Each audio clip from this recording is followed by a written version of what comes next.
Bienvenue pour ce top 10 2018 et comme l'année dernière, je vais démarrer tout de suite en souhaitant la bienvenue à tous les nouveaux abonnés et également de manière générale à remercier tout le monde pour toutes les vues de 2018, tous les commentaires souvent très positifs, donc merci beaucoup, ça fait plaisir. En 2018, j'ai noté à peu près 50 films avec des effets importants, soit complexes, soit quantitatifs.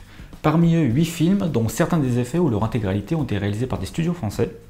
On a Fix Studio pour Dans la brume, Microsimage avec les frères Sisters, Mathematics avec Kursk, la CGEV avec l'Empereur de Paris, et enfin Buff avec Darkest Mind, Un peuple et son roi, The House That Jack Built de Lars von Trier, sur lequel j'ai eu la chance de travailler, j'ai fait quasiment que du compositing dessus, et enfin High Life. Alors, le but de ce classement n'est pas de faire un concours de qui est la plus grosse, mais d'essayer de voir les effets spéciaux à travers le prisme du cinéma, tout simplement, en essayant de comprendre comment ils s'intègrent à l'histoire et à la vision du réalisateur. En fait, le simple critère de qualité n'a finalement pas grande importance, puisque déjà tous les films aujourd'hui sont très bien faits, globalement, et si c'est pas le cas, ça peut être que pour deux raisons, soit le studio n'avait pas assez de temps pour terminer les plans correctement, soit le réalisateur a pris les mauvaises décisions.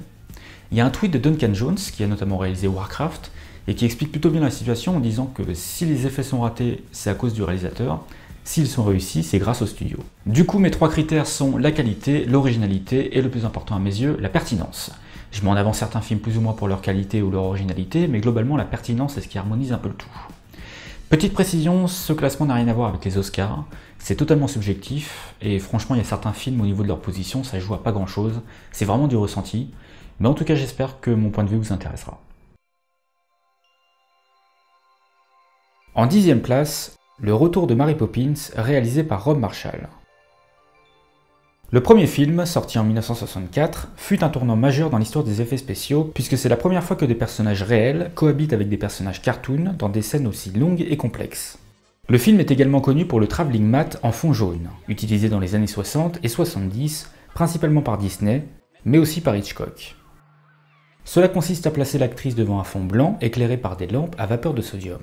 Ces lumières éclairent dans un spectre de couleurs très précis. Ces ondes lumineuses spécifiques, ne touchant que le fond, sont enregistrées dans la caméra et passent à travers un prisme spécial afin de créer le cache. Le noir et blanc du cache permettra de différencier le fond de l'avant-plan, à l'aide non pas d'un ordinateur, mais d'une tireuse optique. La version 2018 n'invente rien, mais elle mérite de remettre au goût du jour le mélange du cartoon avec le réel, pour plusieurs séquences assez impressionnantes.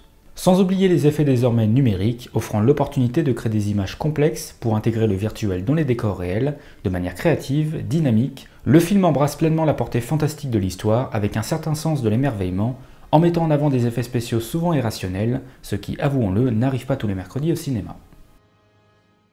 En 9e place, Jurassic World Fallen Kingdom, réalisé par Juan Antonio Bayona. Ce film est un peu le contre-exemple de Mary Poppins. Ils essayent encore de nous montrer l'émerveillement comme si on n'avait jamais vu de film avec des dinosaures photoréalistes. On est bien blasé devant, mais il faut reconnaître que le travail sur les créatures est toujours impressionnant. Cet épisode renoue avec les animatroniques, quelque peu délaissés dans le précédent épisode, avec notamment le T-Rex, le Raptor Blue et le petit nouveau l'Indominus. Des animatroniques toutefois assez discrets, souvent augmentés en images de synthèse. Le réalisateur a la bonne idée de traiter les dinosaures comme des monstres, avec des références aux classiques du cinéma d'horreur. Le pauvre, il essaie de sauver les meubles comme il peut. Je vous rappelle que Bayona avait réalisé quelques minutes après minuit, 5e du classement 2017. En fin de compte, on retiendra cette incroyable séquence d'action d'irruption volcanique, très spectaculaire et très bien filmée, avec en plus un super plan séquence dans l'eau. En 8e place, Les Animaux Fantastiques, les Crimes de Grindelwald, réalisé par David Yates. Nous voici face à un festival de créatures et de FX magiques, et quand on aime ça, c'est plutôt cool. La magie rend les effets spéciaux souvent créatifs, ludiques et originaux, comme les voiles noires recouvrant les rues de Paris, ou encore le cirque parisien. Bien que le film souffre de nombreux défauts, J.K. Rowling excelle à nouveau dans le fantastique en utilisant, comme elle le fait si bien, la magie comme métaphore de notre monde. En 7e place, Solo A Star Wars Story, réalisé par Ron Howard. Comme toujours avec Star Wars, visuellement ça envoie du lourd. On note la séquence du train au début qui, au lieu d'être entièrement virtuelle, mélange habilement les décors réels avec la 3D. Les acteurs jouent sur des parties de train devant un fond vert et l'environnement et les montagnes des Dolomites en Italie. Le droïde L337, incarné par une actrice, est entièrement réanimé en 3D, en gardant parfois des morceaux de son costume. Et cela fonctionne à merveille à la fois dans l'animation que dans le rendu. Des marionnettes et animatroniques sont fabriqués. En termes de FX, on retient le raid de Kessel, avec le Faucon Millennium poursuivi par une créature à 38 tentacules, au beau milieu d'une énorme tempête avec des nuages et des éclairs. Enfin, on n'oublie pas les environnements que l'on aperçoit à l'extérieur du Faucon, où il n'y a aucun fond vert, mais des écrans LED projetant des séquences pré-rendues par ILM. Cela permet aux acteurs de ne pas regarder un fond vert, mais l'environnement final, tout en ayant les interactions de lumière directement sur le plateau. Dans une histoire minimaliste, mais à très gros budget, Solo a une variété d'effets intéressants, à la fois old school et moderne, aussi bien sur les environnements que pour les personnages. En 6ème place, L'île aux chiens, réalisé par Wes Anderson. Normalement c'est de l'animation, ça n'a rien à faire là, mais comme il y a eu un tournage avec des fonds verts et que ce n'est pas entièrement du dessin ou de la 3D, je me permets de le considérer comme un film à effets spéciaux, en plus d'être un excellent film.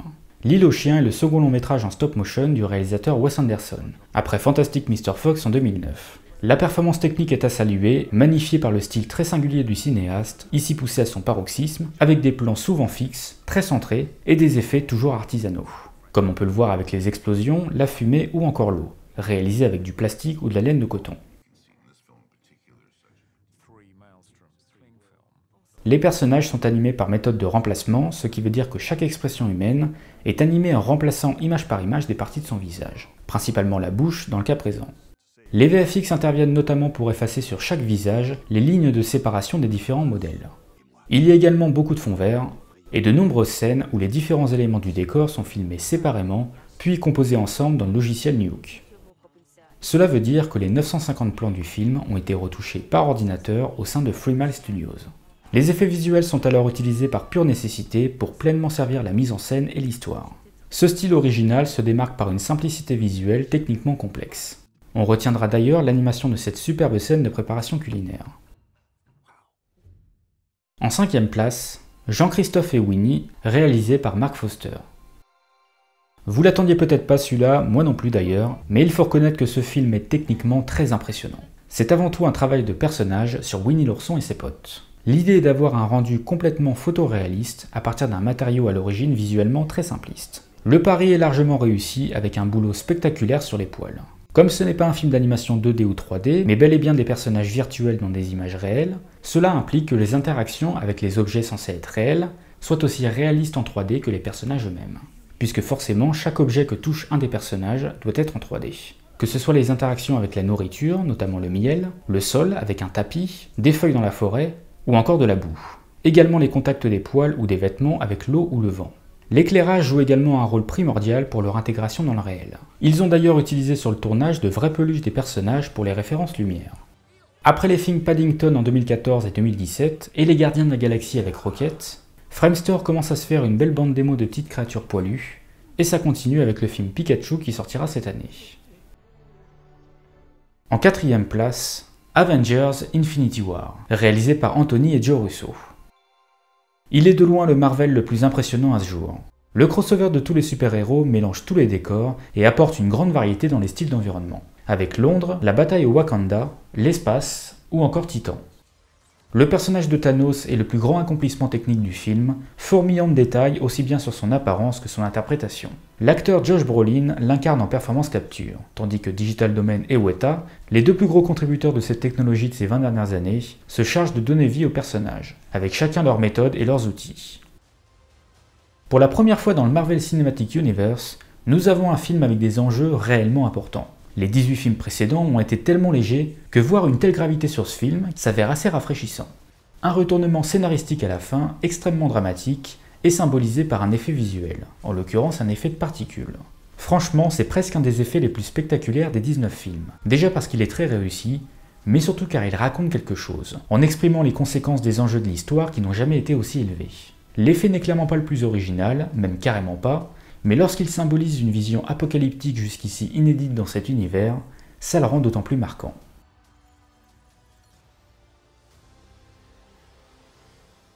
En 3ème place, First Man, le premier homme sur la Lune, réalisé par Damien Chazelle.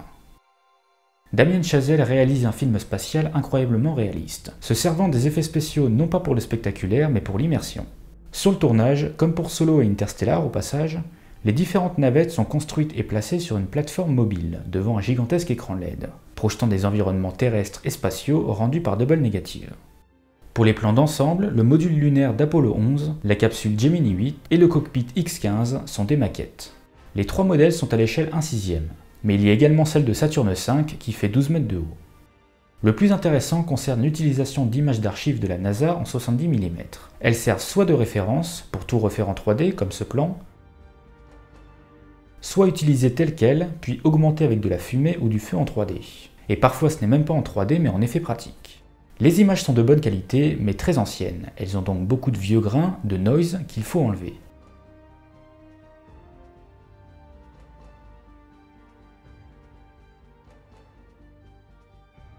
Sur la Lune, du sable est rajouté en 3D, tout comme les traces de pas. Mais surtout un énorme travail de restore pour effacer les câbles pour la non-gravité, les grues, et même toute l'équipe technique forcément visible en reflet dans les visières des combinaisons. Les séquences sur Terre sont filmées en 35 mm, dans l'intérieur des cockpits en 16 mm, et sur la Lune en 70 mm IMAX. 3 formats d'image pour 3 immersions différentes. Comme d'habitude, contrairement à ce que disent beaucoup d'articles sur internet, tous les gros films utilisent une très grande quantité d'effets numériques et celui-ci ne fait pas exception. Mais son utilisation est plus originale, que ce soit pour le traitement des images d'archives, mais également de la projection LED utilisée sur le plateau, projetant des environnements bel et bien en 3D, à la différence qu'ils sont faits avant le tournage et non après, ce qui veut dire qu'il n'y a eu absolument aucun fond vert. Les effets spéciaux de First Man sont donc très intéressants, variés, et se distinguent clairement des autres productions actuelles. En seconde place, Ready Player One, réalisé par Steven Spielberg. L'ayant vu en IMAX 3D à sa sortie, je me suis pris une énorme claque visuelle. Le film jongle entre le monde réel, tourné en pellicule 35 mm, et celui de l'Oasis, entièrement virtuel. Comme pour Avatar, le parti pris tout numérique de la majorité du film se justifie totalement par son concept. ILM a créé tout l'Oasis, tandis que Digital Domain a fait les plans du monde réel, mais a surtout géré toute la performance capture. Entre Thanos dans Avengers et Ready Player One, c'est un peu l'année de Digital Domain. La visualisation du monde de l'Oasis s'est fait pour la première fois avec un casque de réalité virtuelle. Ma séquence préférée du film se déroule dans l'univers de Shining, où tous les décors sont en 3D, avec cette incroyable cascade de sang recréée à l'identique du film original. Et si vous souhaitez comprendre pourquoi ce film est en seconde position et pas Avengers, c'est grâce à ce monsieur nommé Steven Spielberg, qui transcende le matériau de base, le livre, pour en faire un véritable film d'auteur tant ce long métrage transpire le cinéma et les obsessions du réalisateur.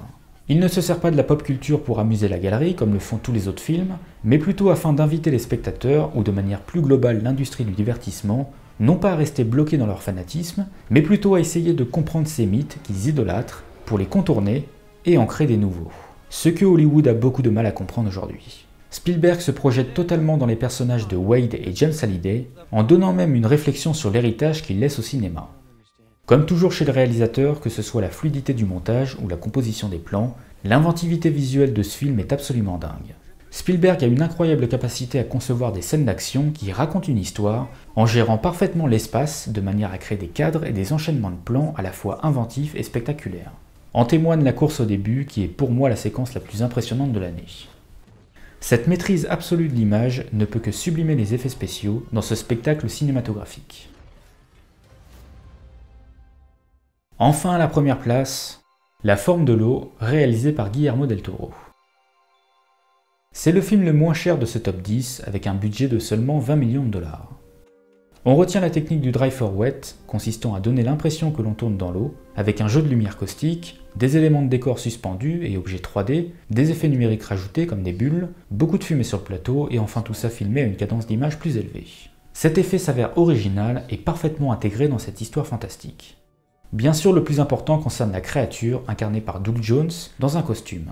Celui-ci représente 90% du résultat final, les 10% restants sont des ajouts en images de synthèse, permettant de lui insuffler ce supplément de vie que l'on peut difficilement obtenir avec de l'animatronique, d'autant que le costume est souvent dans l'eau. Le numérique ajoute les mouvements et clignements des yeux, et tous les micro-mouvements comme les narines, les joues et les sourcils, sans oublier les branchies. Legacy Effect crée le costume et le studio Mr. X sa version digitale, offrant ainsi une collaboration et un mélange des technologies vraiment très intéressant. Lorsque la créature est sous l'eau, elle est entièrement virtuelle, même pour les plans où elle est dans une baignoire.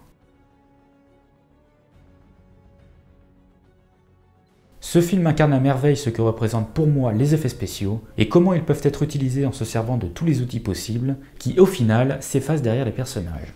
Comme Spielberg, Guillermo del Toro a toujours maîtrisé les effets spéciaux et réussi à les mettre en valeur par sa mise en scène. Cette fois-ci, il nous sert le meilleur de tous les domaines, avec justesse, pour pleinement servir son histoire. Voilà pour ce top 10 2018, n'hésitez pas à me dire dans les commentaires quels sont les effets spéciaux qui vous ont marqué, ça m'intéresse. Je profite de cette vidéo pour vous présenter une nouvelle chaîne YouTube qui s'appelle Post-Prod Time et qui explique comment fonctionne l'industrie des VFX. Ça devrait vous intéresser, d'autant que ça parle de sujets que moi je n'aborderai pas sur cette chaîne, puisque je suis vraiment axé sur les films, donc je vous la conseille fortement. Je pense pas qu'il y aura de vidéo avant longtemps, déjà parce que je n'ai pas beaucoup de temps, d'une part, mais aussi parce que j'aimerais me consacrer à d'autres projets, dont il y a de très grandes chances que j'en parle sur cette chaîne d'ailleurs, j'espère dans les mois à venir. Donc voilà, sur ce, je vous remercie une nouvelle fois et je vous dis à la prochaine.